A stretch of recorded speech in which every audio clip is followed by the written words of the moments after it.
पर भगवान महावीर अपने भक्तों के लिए क्या कुछ करते होंगे वो गुरुदेव को देखकर समझ में आ जाता है कि वो काल कैसा रहा होगा। ऐसे परम पूज्य गुरुदेव नम्रमुनि जी महाराज साहब के चरणों में वंदन करते हुए हमारे पार्टी के मुंबई के अध्यक्ष आमदार श्री अमित साटम जी, गुरुदेव के परम भक्त श्री पराग शाह जी, बोरीवली जहाँ पर यह कार्यक्रम हो रहा है उसके आमदार श्री संजय उपाध्याय जी, मुंबई की मेयर श्रीमती रितु तावड़े जी, बहुत सारे समाज के प्रमुख लोग बैठे हैं। सभी भाइयों बहनों, जय जिनेंद्र। समय की मर्यादा है। गुरुदेव के नाम में तो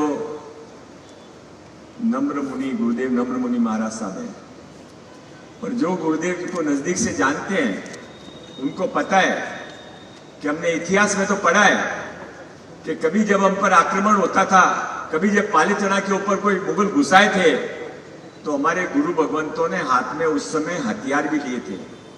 तो ये हमारे इस काल के ऐसे गुरुदेव भगवंत हैं जो हमको नम्रता सिखाते हैं, सौजन्यता सिखाते हैं, धार्मिकता सिखाते हैं, पर वक्त पड़ने पर अपनी भावनाओं के लिए, अपने विषयों के लिए कैसे खड़े हो जाना, वो दृढ़ता भी किसी से सीखनी हो तो परम पूज्य नम्र मुनि गुरुदेव से सीखनी चाहिए।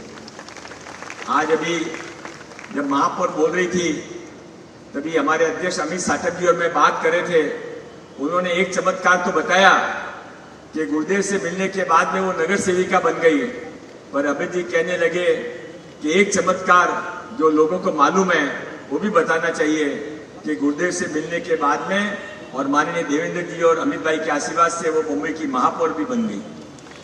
यहाँ पर आज हम जिस काम के लिए इकट्ठे हुए हैं वो भगवान महावीर स्वामी जी के 2625वां जन्म महोत्सव मनाने के लिए इकट्ठे हुए हैं।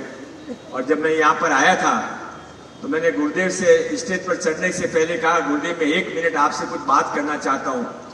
तो गुरुदेव इशारे में सारी दुनिया को चलाते हैं। उन्होंने बोला बोलिए।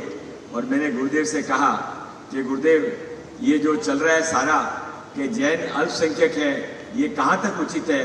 समाज के एक बहुत बड़े तबके की मांग है कि ये भारत हिंदुओं का देश है, हम सब हिंदू हैं, हमारी जन्म पद्धति, हमारी धर्म पद्धति जैन हो सकती है, हम हमारे जैन धर्म का पूरा पालन करेंगे पर हिंदुओं के सामने नहीं पड़ेंगे, हम हिंदुओं के अंदर ही रहना चाहते हैं। ये जो राजनीतिक षड्यंत्र करके हमको अल्पसंख्यक बना दिया गया था, इससे क्या गुरुदेव के बाहर आने का वक्त आ गया है क्या? तो गुरुदेव के से माफी मांगते हुए मैं गुरुदेव का इशारा था कि हाँ करो, गुरुदेव का आशीर्वाद काम आएगा। और ये भारत के अंदर आने वाले समय के अंदर ये जो हमारे कुछ गलतियां हुई थी, उस गलतियों से बाहर हटकर सारा हिंदू एक है, सारा भारत एक है। माननीय नरेंद्र भाई मोदी जी के नेतृत्व में 2047 में जब विकसित भारत बनेगा तब हम सब उसी मेन धारा के हिस्सा होंगे जिसके हम सालों पहले थे। मैं अपनी बात समाप्त करने से पहले एक बात और कहना चाहता हूँ कि गुरुदेव का प्रभाव कितना है, गुरुदेव के आशीर्वाद से क्या क्या हो जाता है, यह हम सब लोगों ने कभी न कभी देखा है।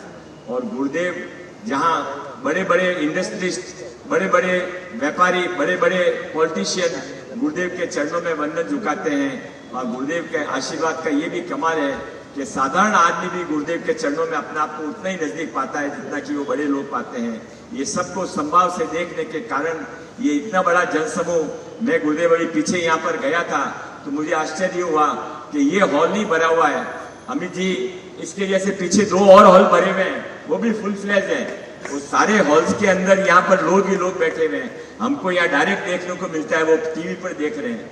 ये जो गुरुदेव का प्रताप है, गुरुदेव के प्रताप को आशीर्वाद करते हुए हम सब इकट्ठे होकर माननीय नरेंद्र भाई मोदी जी के नेतृत्व में और माननीय देवेंद्र फडणवीस साहब के नेतृत्व में अपना अपना रोल पूरा करें। इतना ही कहकर अपनी बात समाप्त करता हूँ। जय हिंद, जय महाराष्ट्र, जय जिनेंद्र।